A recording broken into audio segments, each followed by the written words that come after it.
চলতেছে না, অনেক আর্টিস্ট আছে লজ্জায়, তাদেরও কিন্তু চলতে হয়, ঘর ভাড়া দিতে হয়।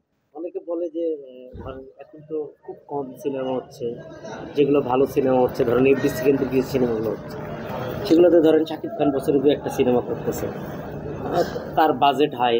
অনেকে বলে যে আসলে শাকিব খান চাইলে আপনারা যেহেতু ওই লেভেলের ওদের সার্কেলের, কারণ শাকিব খানের শুরুর দিক থেকে সময় আপনি ছিলেন শিল্পী সমিতির নেতা হিসাবেও যখন ছিল সে, ওই সময়ও তার পাশে ছিলেন, তো সে চাইলে আপনাদের মতো আর্টিস্টকে আসলে খুব ইজিলি একটা ইয়ে দিতে পারে আর কি, ওইভাবে না মানে কাজের ক্ষেত্রটা তৈরি করে দিতে পারে। আপনি বলছেন ঠিক আছে, কিন্তু অনেক সময় হয় কি, একটা আর্টিস্ট কতজনের কথা বলবে বলেন, বেশি আর্টিস্ট কিন্তু এখানে কাজ কম, একজনের কথা বললো 10 জন কিন্তু পারলো না। আর শাকিব খান সাহেব উনি বাংলাদেশের সুপারস্টার, গল্পের প্রধান চরিত্র করে, ওনার যে 2-4টা লোক নেই আছে, 2-4টা লোককে বলে। এই যে মাঝখানে কি দরদ ছবিতে আমি দেখলাম ইন্ডিয়াতে শুটিং করলো, আমাদের আলিরাজ কাকা ছিলেন, আমি সিরাজি সাহেব ছিলেন। আর এখন আমার কথা বলবেন, দেখা গেল আমার হাইটে কোনো ক্যারেক্টার নাই, জোর করে তো আর নিতে পারবে না। হয়তো সে বলছে, ডিরেক্টর বলল ভাই কমল ভাইয়ের ক্যারেক্টার দেওয়ার মতো ক্যারেক্টার নাই, তখন হয়তো হয় না, ব্যাটে বলে মিলে না আর কি। আবার মিললে ঠিকই নিবে, কারণ চলচ্চিত্র বানাতে গেলে কিন্তু আর্টিস্ট লাগবে, আর্টিস্ট ছাড়া চলচ্চিত্র হবে না, আর্টিস্ট লাগবে। আমাকে নেন বা আরেকজনকে নেন, নিবে হয়তো। আর সময় যেহেতু দেখতেছি না সিনেমা হচ্ছে, বড় বড় ছবি হচ্ছে, টুকটাক সবাই কাজ করতে পারবে।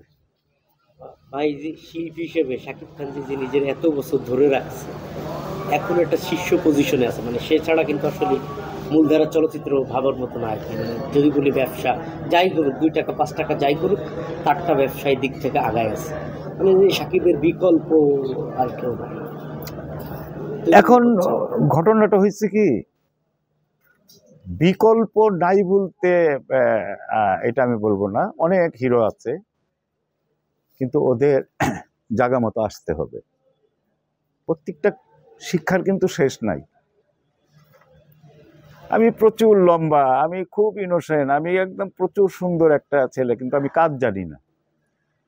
তো একটা বিগ বাজেটের ছবি হলে এখনকার বাজারে যদি মোটামুটি বিগ বাজেটের হয়, 2 কোটি টাকার নিচে ছবি হবে না, সিনেমা হবে না।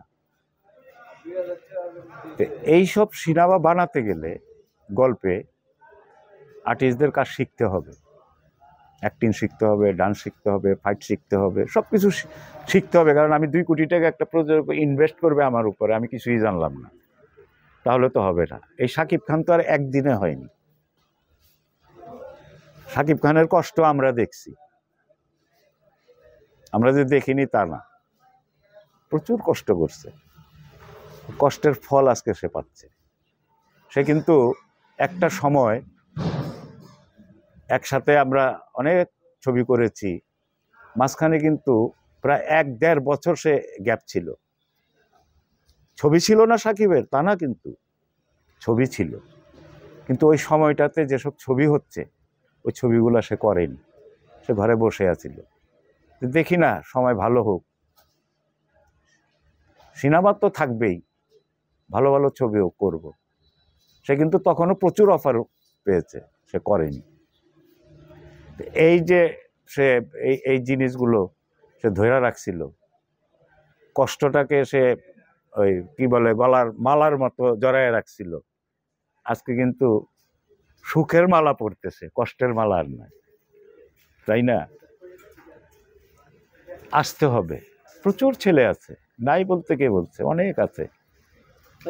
আপনারা তো শুটিংয়ে যখন আউটডোর করেন, অনেক তো থাকে না, অনেক মেমোরি থাকে, অনেক হয়তো আড্ডা হোটেলে অনেক কিছু থাকে।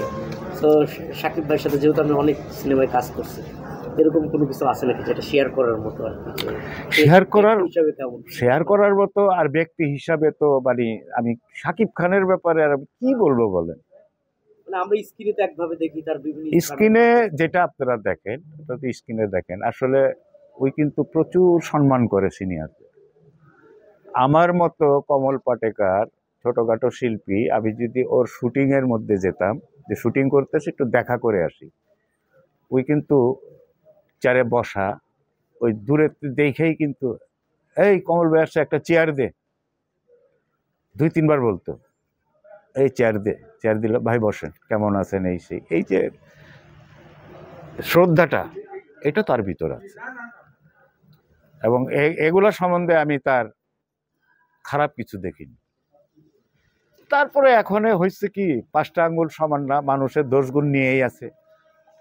হয়তো দেখা গেল তার একটা দোষ একজন ধরলো, বদনাম ছড়াইয়া দিল, কিন্তু সে যে তার গুণটা, এটা কিন্তু সরাচ্ছে না। আজকে যদি আপনি খেয়াল করে দেখবেন, শুধু সাকিব না, আমি 10টা ভালো কাজ করেছি, আমার কিন্তু কেউ বলবে না হায় হায় ওই অনেক ভালো কাজ করছে, এই অ্যাডভার্টাইজিংটা হবে না, খুব কম 2-1 জন। কিন্তু একটা যদি দোষ করে, পুরা ইন্ডাস্ট্রি কিন্তু তার পিছনে লাগে যাবে, আর এই করছে, এই করছে। তো এই জিনিসগুলো আসলে আমাদের ভিতরে অনেক আছে। আর প্রত্যেকটা জায়গাতে আমি দেখেছি একটা গ্রুপিং আছেই, যে যার গ্রুপে ওই ভালো, যে যার গ্রুপের বাইরে আছে ওই খারাপ। ভাই আপনি তো চলচ্চিত্রের মানুষ, জাস্ট একটা জিনিস জানতে চাই, সেটা হচ্ছে ধরেন এই যে অনেকেই ধরেন চলচ্চিত্রে আলমগীর ভাই, যারা সিনিয়র মানুষ আছে, অনেক এফডিসির অনেক মানুষকে হেল্প করে, তো কোনোদিন আসলে শাকিব খানের নামটা কখনো আসে না, কিন্তু সে হিউজ টাকা এই জায়গা থেকে কামাইছে।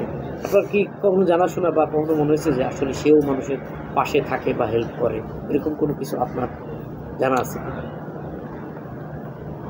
আমার জানা মতে আমি লাইন ধরে টাকা সবাইরে দিচ্ছি, সবাই দেখলো, ভিডিও হলো, সবকিছু হলো, কিন্তু আমি ব্যক্তিগত অন্ধকারে আমি অনেকের সহযোগিতা করতেছি, ওইটা কিন্তু আসলো না। কারণ আমি দিছি অন্ধকারে, যে কেউ না দেখুক।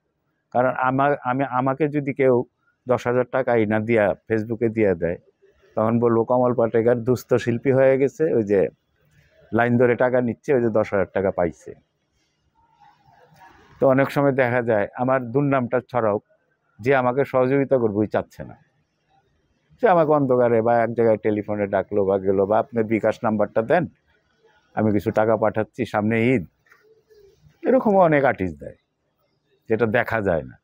আর দেখাটা না গেলেই কিন্তু দুর্নাম, যে কিছু করে না বা দেয় না, তাই না?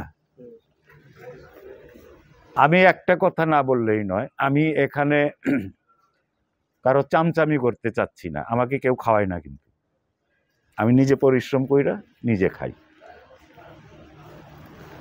অনেকে অনেকের উপকার করে, যেটা আমি একটু আগে বলছি যে দেখা যায় না। এখন শাকিব খানও হয়তো দেখা গেল অন্ধকারের মধ্যে অনেকটা সহযোগিতা করতেছে, কেউ দেখলো না। তো এরকম হয়, আবার অনেকে ওপেনই দিতে থাকে।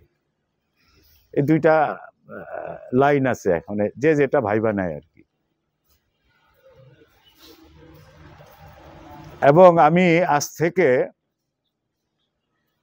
যখন কথা উঠছে, এখানে লজ্জার কিছু নাই, আমি 2 বেলা করে শুটিং করতেছি, ঠিক আছে?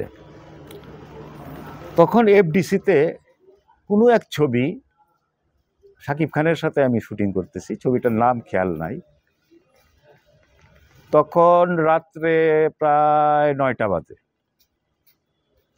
আমার বাসা থেকে ফোন করলো যে কালকে কিন্তু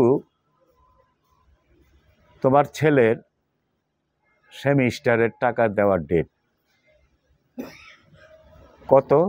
15,000 টাকা। আমি কিন্তু শুটিং করতেছি 3 নাম্বার ফ্লোরে সাকিবের সাথে। তখন হঠাৎ আমি রাত্রে 9টা বাজে, আমি শুটিং পেক আপ হবে 11টা 12টায়, আমি এই রাত্রে 15,000 টাকা, আবার সকালবেলায় ছেলে চলে যাবে, সেমিস্টারের টাকা জমা দিবে, লাস্ট ডেট।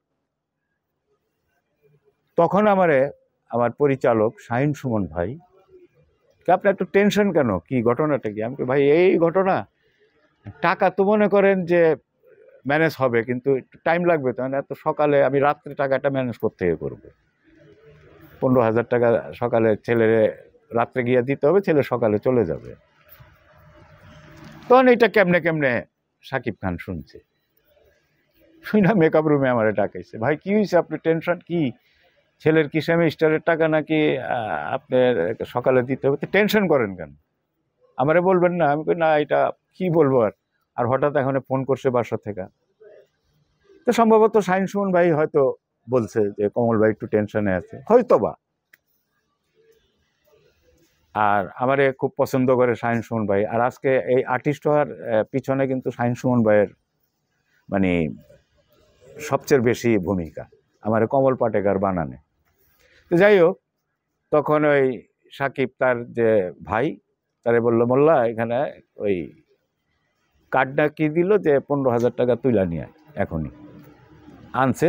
এই রাত্রে আমার কিন্তু সে 15,000 টাকা দিয়েছে, কথায় কথা উঠলো, আমি কিন্তু চাইনি। তো এই জন্য কথাটা বললাম। তো এরকম হয়তো অনেকেই সে দেয়, চোখে দেখা যায় না, এই আর কি। ঠিক আছে, থ্যাংক ইউ।